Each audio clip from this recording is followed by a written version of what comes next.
sobre a insônia familiar fatal. É um comprometimento proeminentemente do tálamo, uma doença super rara. As mutações são autossômicas dominantes, portanto, teve lá, vai ser hereditária. Neste caso, o comprometimento é do códon 178 do PRNP, na presença de uma cismetionina no códon 129, parte genética comprometida. A idade de início da insônia familiar fatal é entre 40 e 60 anos, e os principais sintomas são transtorno progressivo do sono, caracterizado por estados confusionais semelhantes a sonhos durante as horas de vigília.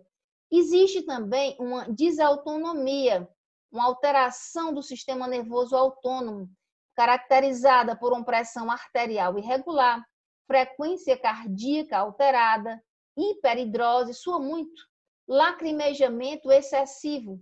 Há ainda ataxia e demência ao longo de meses e anos. Quanto ao diagnóstico das doenças priônicas, baseia-se em história, que a gente viu aqui nas manifestações, que tem a história muito importante, e também no exame clínico. O que se considera desses pacientes para que realmente se tenha uma ideia precisa, ou pelo menos um tanto quanto precisa. São sintomas neurológicos rapidamente progressivos, sem uma causa metabólica, sem uma causa infecciosa ou sem uma causa inflamatória evidentes, para que haja, então, a retirada daquele diagnóstico diferencial. A presença da tríade é muito importante, não exatamente a tríade de uma forma própria, as três de uma vez. Viu-se que se inicia com a demência rapidamente progressiva, seguidas de ataxia e ou mioclonia, ou o contrário, mas elas podem existir em outros distúrbios. E aí o que fazer? Vai se juntando, então, essas informações. Essas doenças priônicas podem se manifestar de modo atípico também. E aí, como se faz? Baseia-se, então, na história e no exame clínico. Que exames clínicos úteis são esses? Os de imagem e os laboratoriais. Mas pode haver um diagnóstico diferencial da doença priônica, por exemplo, com distúrbios neurológicos rapidamente progressivos, que também são comuns nas doenças priônicas. Esse diagnóstico diferencial é mais comum, é mais frequente na doença neurodegenerativa devido a DCJ com alguma condição infecciosa ou inflamatória, porque existe o que de infecção aqui na DCJ. Há biomarcadores e exames de imagens que predizem algo mais importante para permitir um diagnóstico rápido e acurado. E a biópsia cerebral pode ser bastante útil, sabe por quê? Justamente porque ela dá um diagnóstico rápido e acurado. Afinal de contas, é uma doença progressiva, rápida e fatal. Há também que se levar em conta a análise do líquido cerebroespinhal. Normalmente, teoricamente, não é uma doença priônica. Mas se ele tiver uma doença priônica com alguma alteração leucocitária, uma leucopenia, por exemplo, por uma outra patologia, aí vai se pesquisar que essa leucopenia, por exemplo, deve ser outra patologia que é concomitante a uma doença priônica. Portanto, ela é um dado importante, mas não tão preciso. Essa análise do LCS é mais frequente no caso de doença neurodegenerativa devido à DCJ com alguma condição infecciosa ou inflamatória. Os biomarcadores e os exames de imagem, no caso da análise do líquido cerebroespinhal, é um diagnóstico rápido e acurado. E a biópsia cerebral, neste caso, pode ser útil também para um diagnóstico rápido e acurado, afinal de contas, é uma doença progressiva, rápida e fatal. É importante também aqui nessa análise a contagem de células no LCS. E neste caso também a glicose normal é própria das doenças priônicas. Os níveis de proteínas podem estar normais ou ligeiramente aumentados na doença priônica. Outra circunstância importante para o diagnóstico das doenças priônicas é o eletroencefalograma. Pode haver achados anormais no EEG, eletroencefalograma, durante a evolução da doença. Que características anormais seriam essas? Os complexos de ondas agudas periódicas ou pseudoperiódicos, sincrônicos, bifásicos ou trifásicos, são uma característica comum dessa fase, do EEG alterado.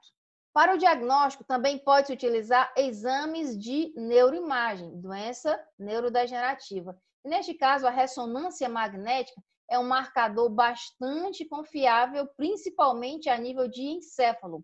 Pode-se observar na ressonância magnética anormalidades no córtex cerebral. E, em geral, um sinal concomitante aumentado nos núcleos cinzentos profundos. Que núcleos são esses? Caudado, putamen e tálamo. E a característica pode ser observada aqui, ó. Veja só nessa figurinha. Figurinha bem interessante. É uma confirmação patológica de DCJ, já é uma DCJ.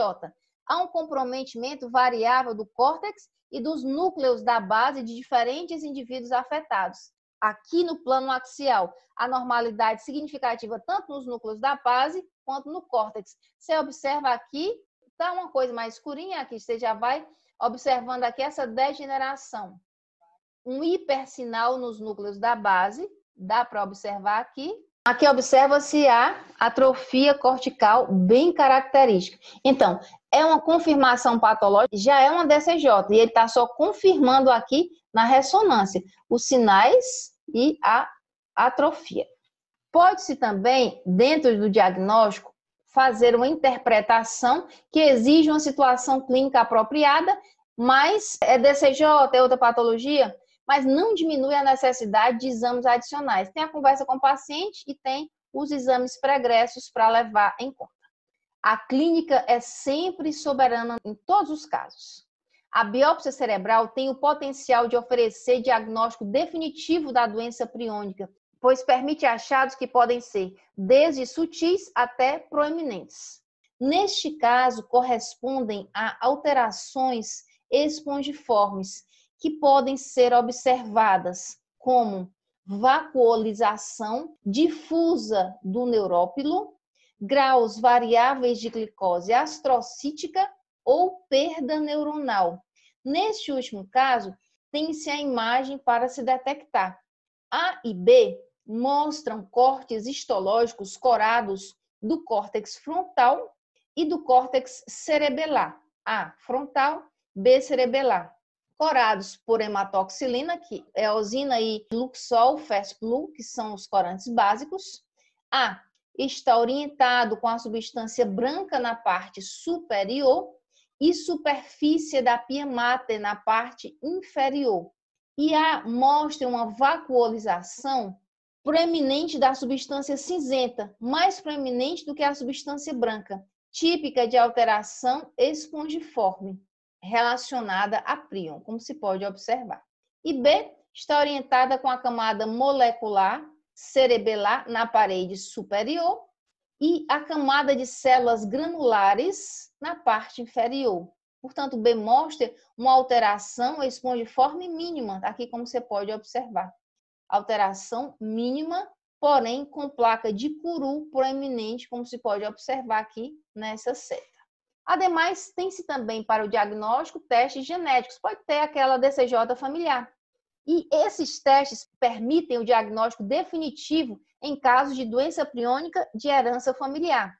São realizados com DNA de leucócitos sanguíneos e amostra de tecido de biópsia ou necrópsia, o paciente já veio a óbito, para examinar o gene PRNP quando há presença de polimorfismos ou mutações. É importante, inclusive, para os outros membros familiares. Quanto ao tratamento e prognóstico das doenças priônicas. É uma doença temida, é bem verdade, pela rapidez e pela letalidade. É uma doença sempre fatal. É isso aí, pessoal. Obrigada por assistirem a mais um vídeo e não se esqueçam de curtir as aulas, se inscrever no canal e indicar aos amigos.